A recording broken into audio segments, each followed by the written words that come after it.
আসসালামু আলাইকুম সুপ্রিয় শিক্ষার্থীবৃন্দ, অনলাইন ক্লাসে আমি তোমাদেরকে আবারও স্বাগত জানাচ্ছি। মোহাম্মদ আলী আজম খান, প্রভাষক মার্কেটিং। ইতিপূর্বে আমি তোমাদেরকে উৎপাদন কি সে সম্পর্কে আলোচনা করেছি। যেহেতু আমার বিষয়ের নাম উৎপাদন ব্যবস্থাপনা এবং বিপণন, আমি আজ তোমাদের মাঝে আলোচনা রাখব বিপণন কি। বিপণনের ইংরেজি হলো মার্কেটিং, বা যার বাংলা হলো বিপণন বা বাজারজাতকরণ। মার্কেটিং শব্দটি ইংরেজি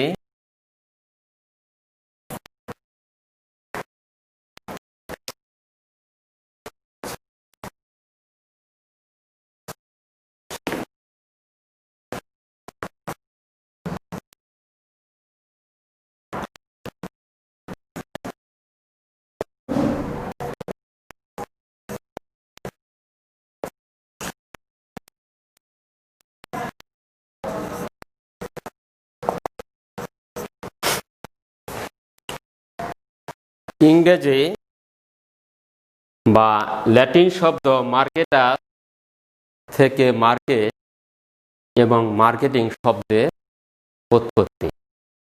এখন এই মার্কেটিং শব্দের অর্থ সাধারণ অর্থে হলো ক্রয় বা বিক্রয়। সাধারণ অর্থে অর্থাৎ বিপণন বা মার্কেটিং বলতে বোঝায় ক্রয় বা বিক্রয়, কিন্তু ব্যাপক অর্থে শুধু ক্রয় এবং বিক্রয় বিপণন নয়। বিপণনের অনেকগুলো ফাংশন বা কার্যাবলী আছে, তার দুটি কাজ হলো মাত্র ক্রয় এবং বিক্রয়। তাহলে আমরা মার্কেটিং বলতে কি বুঝি? মার্কেটিং হলো যে লাভের মাধ্যমে ভোক্তাদেরকে বা ক্রেতাদেরকে সন্তুষ্টি করার নামই হলো বিপণন বা মার্কেটিং। অর্থাৎ marketing is the delivery of customer satisfaction at A profit.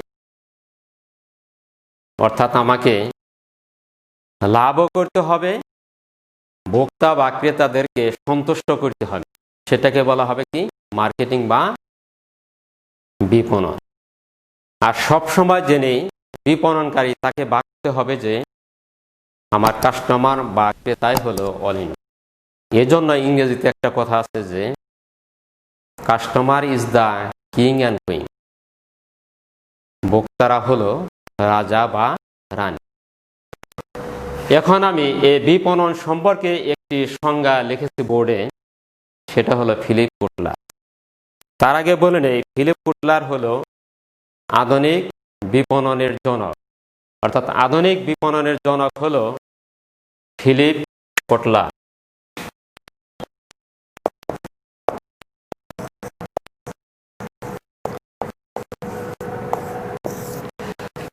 তাহলে আধুনিক বিপণনের জনক হলো ফিলিপ কুটলার। সেই ফিলিপ কুটলার একটা সংজ্ঞা দিয়েছে, আমি সেই বিপণনের সেই সংজ্ঞাটি বোর্ডে লিখেছি।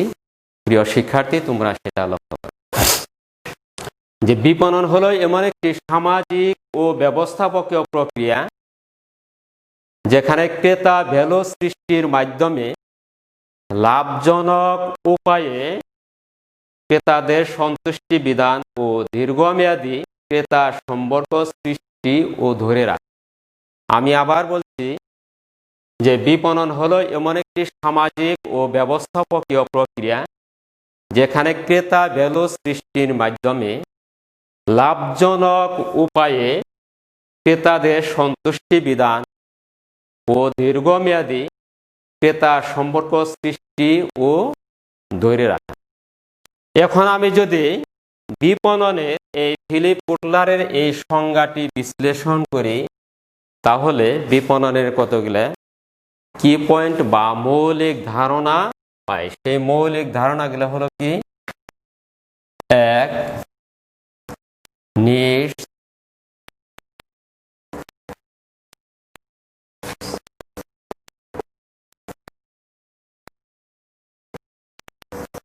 Demands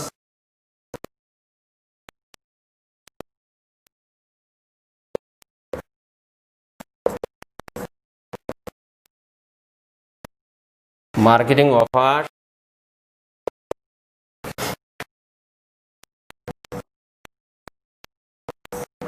value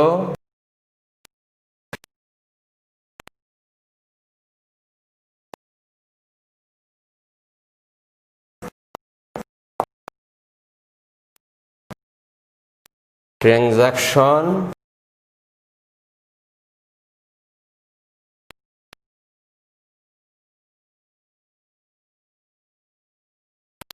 and market. অর্থাৎ আমি যদি বিপণনের এই ফিলিপ কোটলার সংজ্ঞা বিশ্লেষণ করি তাহলে বিপণনের কতগুলা মৌলিক বিষয় পাওয়া যায়। সেই মৌলিক বিষয়গুলো হলো নিডস বা প্রয়োজন, ওয়ান্ট অভাব, ডিমান্ড চাহিদা, মার্কেটিং অফার, বিপণন, অর্পণ, ভ্যালু ভ্যালু ভ্যালু ভ্যালুই, ট্রানজাকশন লেনদেন অ্যান্ড মার্কেট। আমি এইগুলা নিয়ে একটু সংক্ষেপে আলোচনা রাখবো। নিডস কি? নিডস বাংলা হলো প্রয়োজন। ক্রেতা বা ভোক্তা যখন নিজেকে কোনো পণ্য বা সেবা থেকে অথবা কোনো কিছু থেকে নিজেকে বঞ্চিত মনে করে, সেই বঞ্চিত মনে করার অনুভূতিকে বলা হবে নিডস বা প্রয়োজন। অর্থাৎ ক্রেতা যখন নিজেকে কোন একটা জিনিস থেকে বঞ্চিত মনে করে তখন তার ভিতর যে একটা অনুভূতি বা ফিলিংস এর আবির্ভাব হবে, সেই ফিলিংসকে বলা হবে কি নিডস বা প্রয়োজন। যেমন আমরা অনেক সময় পানি পিপাসা লাগে, তখন আমরা পানি পিপাসার জন্য হাহুতাশ করি বা আমার ভিতর একটা অনুভূতি আসে, তখন এই পানি পিপাসা এটাকে বলা হবে কি নিডস বা প্রয়োজন। দুই, ওয়ান্টস বা অভাব। অভাব হলো যে প্রয়োজন যখন মূর্ত আকার ধারণ করে, অর্থাৎ যখন প্রয়োজনটা আমরা বাস্তবে দেখতে পাই, অর্থাৎ কোনো পণ্য বা সেবার সাহায্যে যখনই আমি ভোক্তাদেরকে বা ক্রেতাদেরকে সন্তুষ্ট করতে পারি তখন সেটাকে বলা হবে ওয়ান্টস বা অভাব। অর্থাৎ এখানে যেমন আমার পানি পিপাসা লেগেছে, এই পানি পিপাসা হলো আমার নিড, আর এখানে আমার ওয়ান্টসটা কি হবে, কারণ পানি পিপাসা আমি যাহা দ্বারা ফুলফিল করব সেটাকে বলা হবে কি আমার ওয়ান্টস বা অভাব। এখন পানি পিপাসা লেগেছে, কেউ এক গ্লাস সাদা পানি খেতে পারে, কেউ কোল্ড ড্রিঙ্কস খেতে পারে, কেউ আর ভালো জিনিস খেতে পারে, যা তার পারচেসিং ক্যাপাসিটি বা ক্রয় ক্ষমতার উপর নির্ভর করে। 3 নম্বর ডিমান্ড। ডিমান্ডস এর বাংলা হলো চাহিদা। তার চাহিদা হলো যে কোনো কিছু পাওয়ার আকাঙ্ক্ষা এবং সেটা পাওয়ার জন্য তার ক্রয় ক্ষমতা থাকতে হবে এবং অর্থ ব্যয় করার মন মানসিকতা থাকতে হবে। এই 3টা জিনিসই থাকলে তখন সেটাকে আমরা ডিমান্ডস বা চাহিদা বলবো। তাহলে চাহিদার শর্ত কয়টি? 3টি। তাহলে চাহিদা হতে হলে কোনো জিনিস পাওয়ার আকাঙ্ক্ষা থাকতে হবে বা ইচ্ছা থাকতে হবে, আর সেই জিনিস ক্রয় করার মতো সামর্থ্য থাকতে হবে, আবার অর্থ ব্যয় করার মতন মন মানসিকতা থাকতে হবে, তখন সেটাকে আমরা বলবো কি ডিমান্ড বা চাহিদা। নাম্বার 4, মার্কেটিং অফার বা বিপণন অর্পণ। বিপণন অর্পণ বলতে আমরা কি বুঝি?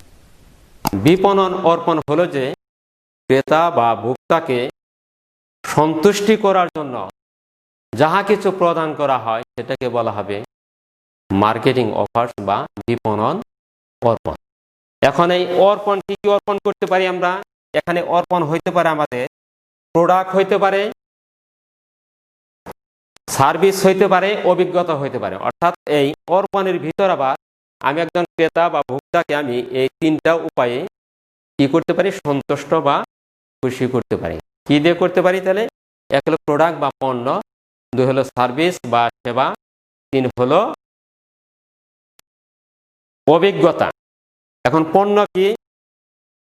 পণ্য হলো যে যা ক্রেতাদের অভাব বা প্রয়োজন মেটাতে পারে, যা বস্তুগত, সেটাকে বলা হবে পণ্য বা প্রোডাক্ট। এই প্রোডাক্টের সাহায্যে বা পণ্যের সাহায্যে আমি ভোক্তাদেরকে বা ক্রেতাদেরকে কি করতে পারি?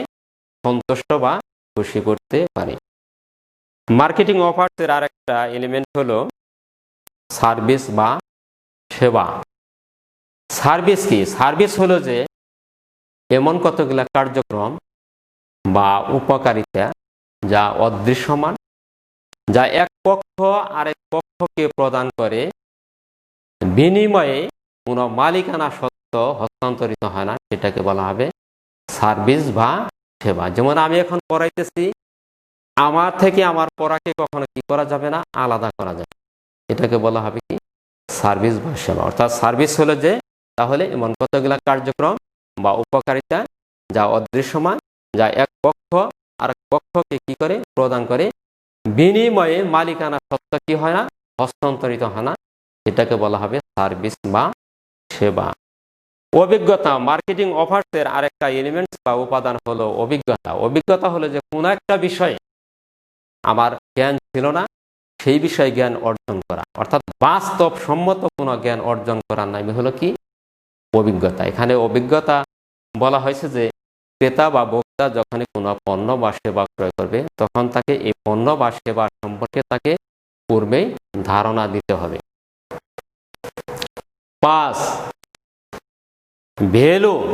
ভ্যালু হলো যে ক্রেতা কোনো পণ্য বা সেবার জন্য সে যে শারীরিক, মানসিক, আর্থিক যা ব্যয় করে আর প্রকৃত পক্ষে যা পায়, এই দুইয়ের পার্থক্যকে বলা হবে কি ভ্যালু।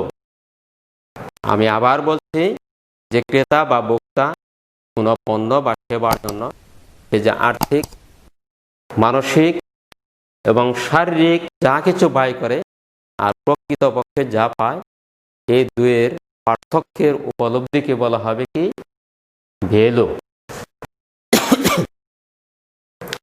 নাম্বার 6 ইজ ট্রানজাকশন বা লেনদেন। সাধারণত আমরা বলে থাকি যে কোনো কিছু নেওয়া এবং দেওয়াকে লেনদেন বলা হয়। এখানে বিপণনের দৃষ্টিকোণ থেকে কোন একটা জিনিস দেওয়ার বিনিময়ে, অর্থাৎ এখানে আমি টাকার বিনিময়ে কোনো পণ্য বা সেবা পাবো, সেটাকে বলা হবে কি লেনদেন। অর্থাৎ এক্ষেত্রে এক পক্ষ একটা পণ্য বা সেবা গ্রহণ করবে, বিনিময়ে তাকে একটা কিছু প্রদান করতে হবে, সেটাকে বলা হবে কি লেনদেন বা ট্রানজাকশন। আর যে কোনো লেনদেন হতে গেলে মনে রাখতে হবে যে কমপক্ষে সেখানে কি থাকতে হবে, দুটি পক্ষ থাকতে হবে, এক পক্ষ প্রদান করবে আর এক পক্ষ সেটা গ্রহণ করবে। সর্বশেষ হলো মার্কেট, যার বাংলা হলো বাজার। মার্কেট বলতে কি বুঝি? আমরা সাধারণত মার্কেট বলতে একটা স্থানকে বুঝি, একটা স্থানকে কি বুঝি মার্কেট বলতে। যেমন সখীপুর একটা বাজার, বড়চর একটা বাজার, এগুলা বুঝি, কিন্তু আসলে প্রকৃতপক্ষে তা নয়। তাহলে সাধারণ অর্থে বাজার বলতে কি বোঝায়? যে একটা স্থানকে বোঝায় যেখানে ক্রেতা এবং বিক্রেতা ক্রয় এবং বিক্রয়ের জন্য কি হয়, একত্রিত হয়, তাকে কি বলা হবে, বাজার বলা হবে। কিন্তু যেহেতু আমার সাবজেক্ট হলো বিপণন, আমি বিপণনের দৃষ্টিকোণ থেকে বাজার বলতে কি বোঝায় আমি সেটা বলবো, যে বিপণনের দৃষ্টিকোণ থেকে এটাকে বাজার বলা হয় না। সাধারণ অর্থে যেখানে বাজারের যে সংজ্ঞা দেওয়া হয়েছে সেখানে দুইটা পক্ষ আছে, এক হলো ক্রেতা আর একটা হলো বিক্রেতা, আর একটা হলো স্থানের কথা বলা হয়েছে। কিন্তু বিপণনের দৃষ্টিকোণ থেকে বাজার হলো যে কোন একটা পণ্যের বর্তমান বা সম্ভাব্য ক্রেতা সমষ্টিকে বলা হবে কি বাজার। অর্থাৎ কোন একটা পণ্যের প্রকৃত ক্রেতা এবং সম্ভাব্য ক্রেতা, এই দুইয়ের সমষ্টিকে বলা হবে কি বাজার বলা হবে। অর্থাৎ কেউ হয়তো একটা পণ্য ক্রয় করবে, বা আমি একটা কলম ক্রয় করব, অলরেডি ক্রয় করেছি, তাহলে আমি হলাম কি বাজার। অথবা আমি এই কলমটা এখন ক্রয় করিনি, অদূর ভবিষ্যতে এই কলম ক্রয় করব, সেক্ষেত্রে আমিও কি হইতে পারি, বাজার বলতে পারি। এজন্য বিপণনে বলা হয় যে আর ইউ আ মার্কেট, তুমি কি একটা বাজার? যে yes, according to the definition of বিপণন বা মার্কেটিং। মার্কেটিং এর দৃষ্টিকোণ থেকে ক্রেতা বা ক্রেতার সমষ্টিকেই বাজার বলা হয়। যা হোক প্রিয় শিক্ষার্থী, আশা করি তোমরা এই ক্লাসগুলো ফলো করবে। হ্যাঁ, ভবিষ্যতে আবার ক্লাস নেবে, আবারও তোমাদের সাথে অনলাইনে দেখা হবে। আজকের মতো আমি এখানে ক্লাস শেষ করছি। সবাইকে ধন্যবাদ।